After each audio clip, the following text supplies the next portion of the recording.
I'm a 36-year-old female and was a bridesmaid in my good friend's wedding. Anna, who is 46. I was initially very honored until I went to the first bridesmaid meeting at her house on Thursday.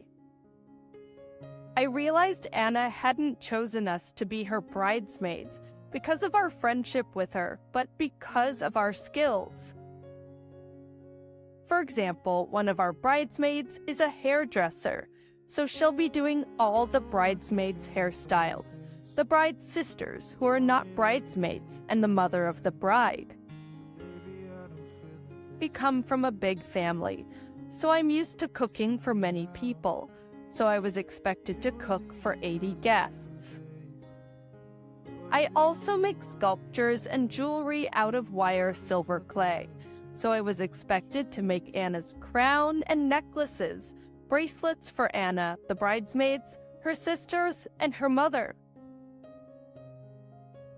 I was also expected to make 20 wire sculptures for each table. She wasn't offering any money for the ingredients or materials.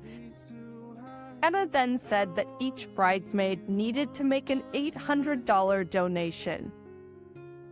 One of the bridesmaids, a makeup artist, said she was not going to pay to work for free, and Anna said that a bridesmaid is meant to support the bride. But other bridesmaids spoke up, so Anna started shouting, and at one point, her husband-to-be, Burke, stepped in. Finally, two of the bridesmaids stormed off into the garden to smoke. Anna then shouted, "Listen when I'm talking, you stupid witch." I was very upset as she was dragging up my past. The other bridesmaids went to university with Anna, but I didn't. I wanted to leave, but everyone was staring at me while Anna kept talking, and I desperately tried to hold back the tears. I haven't told my loved ones about this because I'm so upset and I don't want to upset them. But Anna sent an email today with her bank details for the $800 deposit and an attachment of the contract detailing my duties. I emailed back saying that I couldn't fulfill my duties as a bridesmaid, so I will be stepping down. Am I the idiot for stepping down as a bridesmaid? Not the idiot.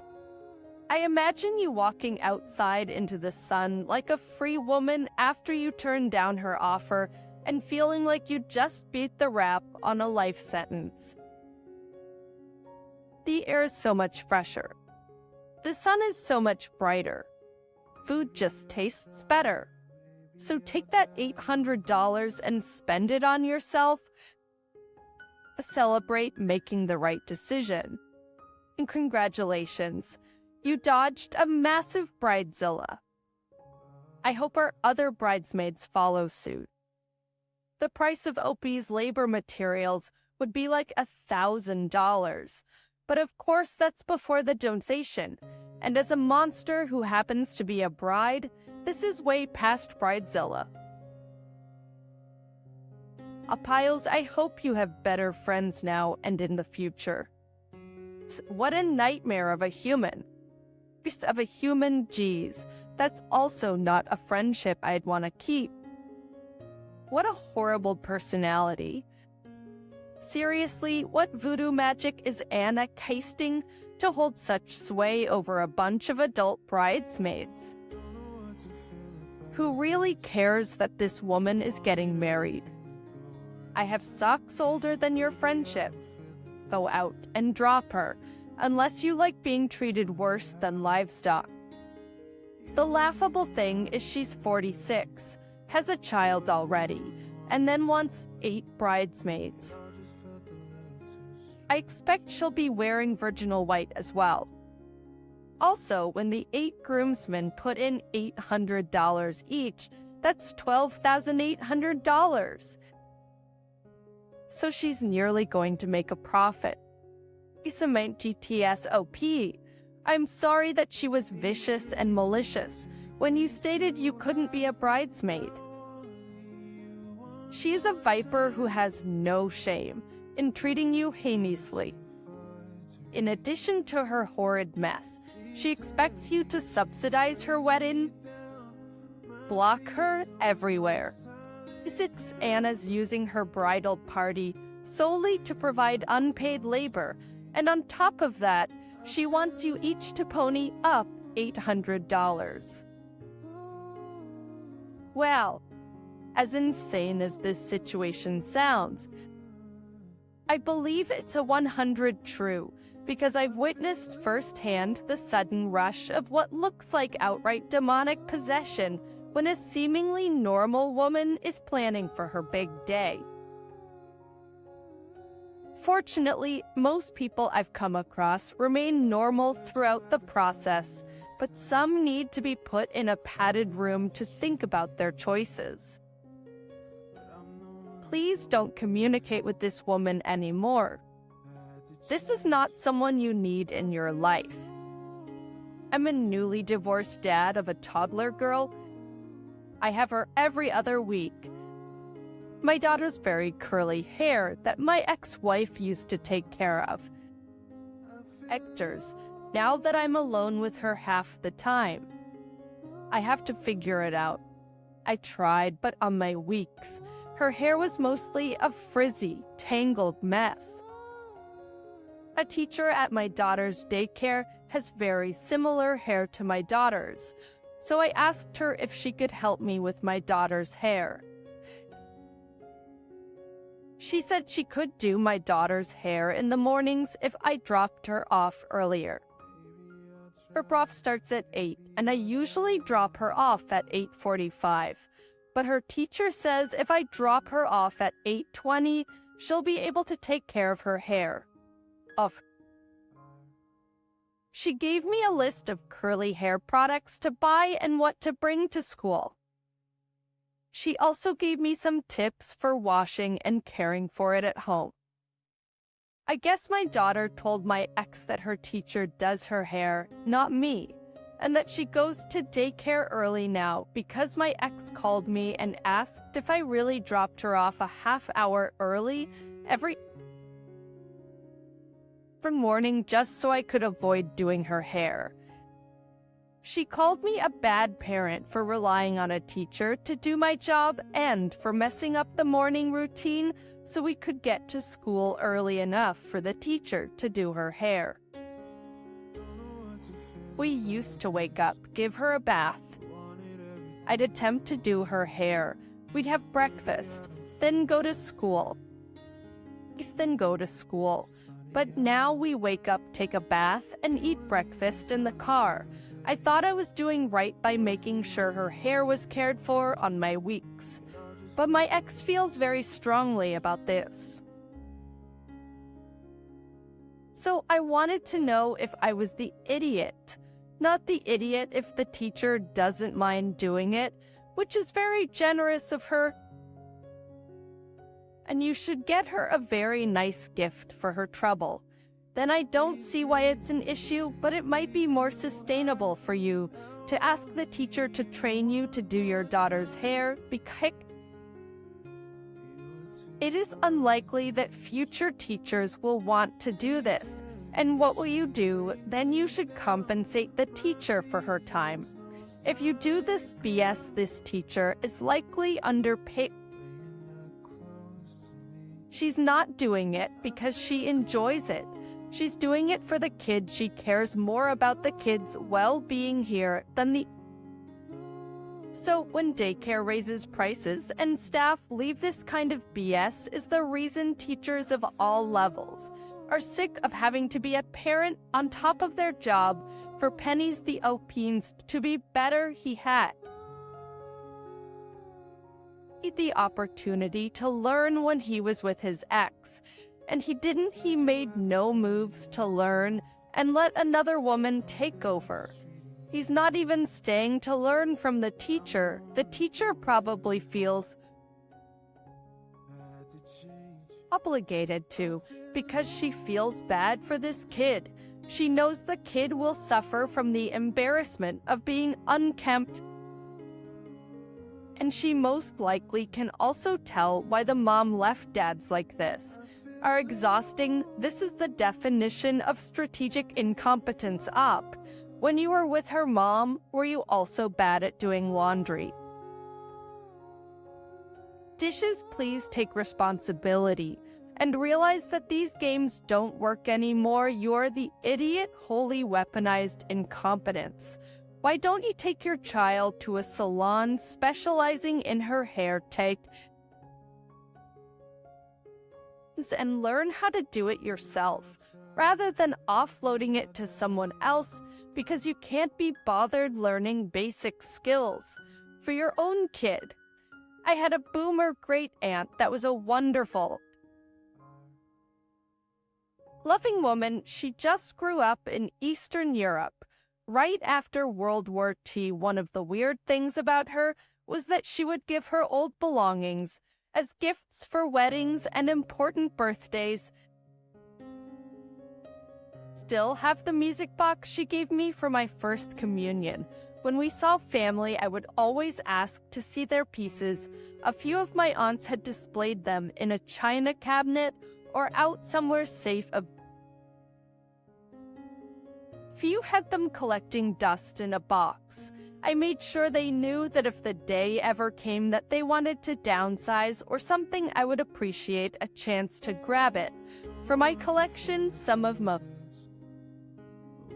cousins took me up on the offer, and I ended up with 6 extra pieces for my room when I moved out. I made sure that every single part of my collection was safely wrapped and packed. There might Bushers, I know it's weird. I'm about 15 years younger than my eldest brother, and he knows about my collection. That's when he got married. I was 14. Oh, at his gift opening, I saw he got one of her usual gifts. I also saw his wife's face. She was not super grateful. I made sure he knew that I thought it was beautiful, but I didn't ask him to think of me if he wanted to get rid of it. I thought he might like to pass it to his kid one day. But Chins, when my aunt passed away, she left me most of her collection, 3 pieces that made up a set. I got married last September. My niece, his daughter, was my flower girl. I almost heard him giggle when I opened my gift from them at my gift opening. It was the piece from our great-aunt. He thought it was super funny. Then he gave us our real gift from our registry. I thanked him profusely for both. He came over the other day and saw my collection in the china cabinet that I inherited. He asked me why I was so fascinated with this stuff. I told him that I thought it was amazing and that lots of people had collected it. He called it BS and started looking it up. The figuring he gave me is worth about $6,700. He said that I was an idiot for not telling him what it was worth. He wants it back. I said that my husband and I were going to give back every piece I got from the family as a gift for a special occasion. I already planned to give that piece to my niece for her first communion, along with a little booklet of information about my aunt and the value of the piece, so they appreciated it. I know exactly who I got each piece from, and they're all going back to that family. He says I'm being mean by accepting a gift from him that was worth so much. Hati asked him if he ever bothered looking up the value of what he was giving to me. He said he thought it was like precious moments or Hummel. Whatever. I have family treasures to keep safe for the next generation. I know I would have gotten something awesome from my great aunt if she hadn't passed away before my wedding. But the idea. He only wanted it when he found out it had monetary value. You want it for its sentimental value and to pass on to his daughter. Although it's sweet of you to want to pass it on to his daughter, be careful with it. I reckon he's just going to take it and sell it. He was giggling at you when he gave you that wedding gift, like he was pulling a prank on you. I don't fault him for not being into the Grey Nuts collection when he was younger. But certainly as an adult, he could have looked up the markings himself or even asked you what you knew about it. Also, just because it's worth $7,000 doesn't mean he'll get $7,000. Yours sincerely from a person who loves antiques and auctions. All right, so my son, nearly an adult, has weekly therapy appointments that I take him to. Unfortunately, my husband let our daughter borrow his car and then had an emergency at work, so he had to use my car. So my son and I had to take the bus. That said, it wasn't ideal, but I'd rather take the bus than miss an appointment. For statistics to be cryptid, Bowery said, well, it isn't my place to share why he goes to therapy. I'll say that he often forgets to eat. I usually make sure he's fed, but due to the rush in the morning, it slipped my mind. The bus wasn't too crowded, but all the seats were taken. My son wasn't doing too well, and I could tell he was feeling dizzy from hunger and the bus. So the second someone got off their seat, I sat him down. I then tried to find a chocolate bar he had in my bag. Well, this happened. I noticed an older woman and her adult daughter standing beside us. Eternal Anar. I didn't pay much attention until the daughter tapped me on the shoulder. She asked if my son could move so that her elderly mother could have a seat. I felt really bad, but my son wasn't doing great and standing would make it harder. I had found the chocolate and he was eating it slowly. But if he stood up right then, I can assure you he would have fainted. I apologized to her and explained that my son wasn't feeling well. She rolled her eyes at me and said that she saw him standing earlier and that he's a young, healthy teenage boy. He'll be fine. I apologized once again and told her that he wasn't feeling well and that if he was, then he would have offered her a seat. The daughter told me to look at her mother, and I admit the poor woman looked really tired, but I couldn't. My son had started to lean against me. So I told the woman one last time that I was sorry and to ask someone else. I then heard them both whispering and calling me an entitled witch. And when we got off the bus, a woman that got off with us said that a teenage boy can handle standing more than an older woman can. And that she hopes someone treats me like that when I'm her age. My son was so out of it. I don't think he even noticed or cared, but I can't get this out of my mind. Am I the idiot? A totally unrelated woman thought I was wrong with the other two. I wasn't sitting down and didn't have a seat. Not the idiot. You handled it the same way I would have, politely explaining that your son wasn't feeling well and needed to sit. I'm sure there were plenty of other people they could have asked and many others could have offered, so I'm not sure why they felt the need to pick on you and your son. Having an invisible illness is the pits for just this very reason. to get these crashes on occasion, and there's no choice to it. If I don't sit down and get something in me, a Gatorade if nothing else, I will pass out. People tend to forget young people can get sick too. Yeah, it's nobody's business what someone's health conditions are, and it's not your responsibility to make someone's life more comfortable at your expense. If your son fainted on the bus, he could have been seriously injured.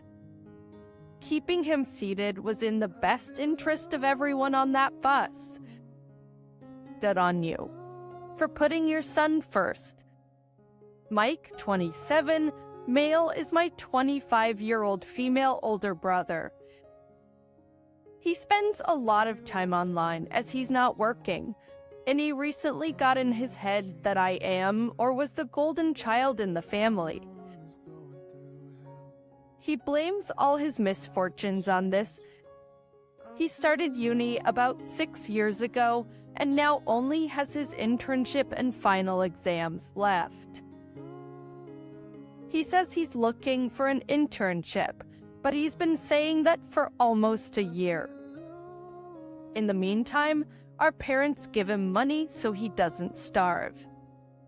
I finished uni in time and have a slightly above average paying job. Look, from his point of view, I was always treated better than him. Our parents were always proud of me and never of him.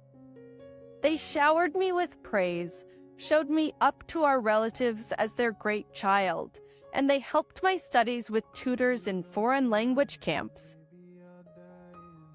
He says that this is why I am where I am now, and he's where he is. But from my point of view, we both had the same opportunities. I studied, always did my homework, and asked my parents for tutors when I needed it.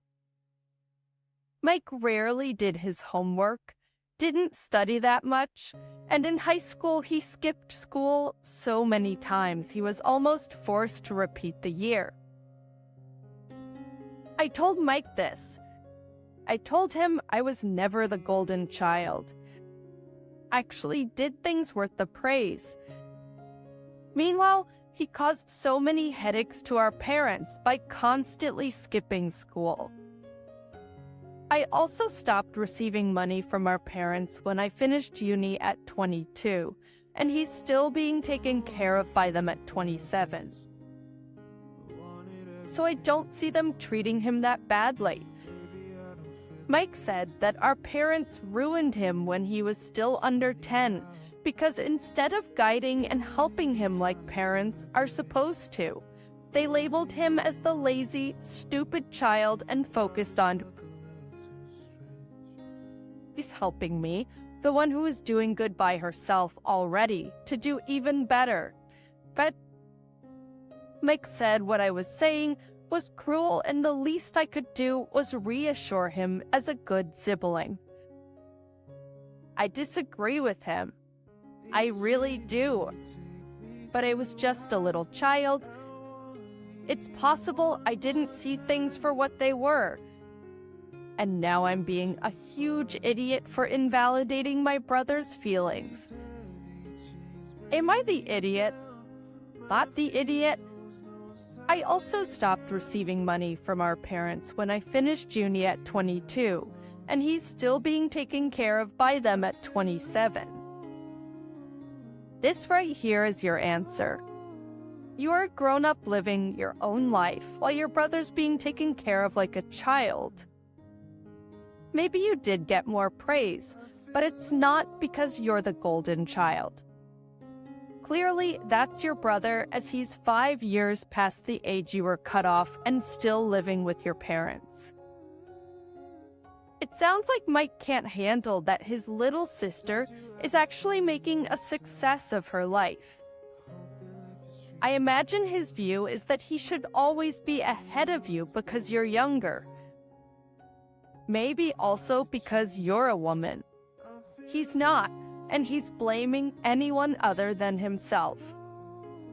This makes sense. Honestly, I I mean, he's nearly 30, has been an undergrad for 6 years, and he still gets money from mom and dad. If anything, I'd argue he's the golden child. The girl is naturally expected to buckle down and get on with work or school, etc., while the golden boy gets away with bad behavior. He put his parents through all that grief that Ope explained, and they still send him money. Disagree. Everyone's the idiot. He's of an age where he now needs to stop looking for things to blame and learn to function as an adult.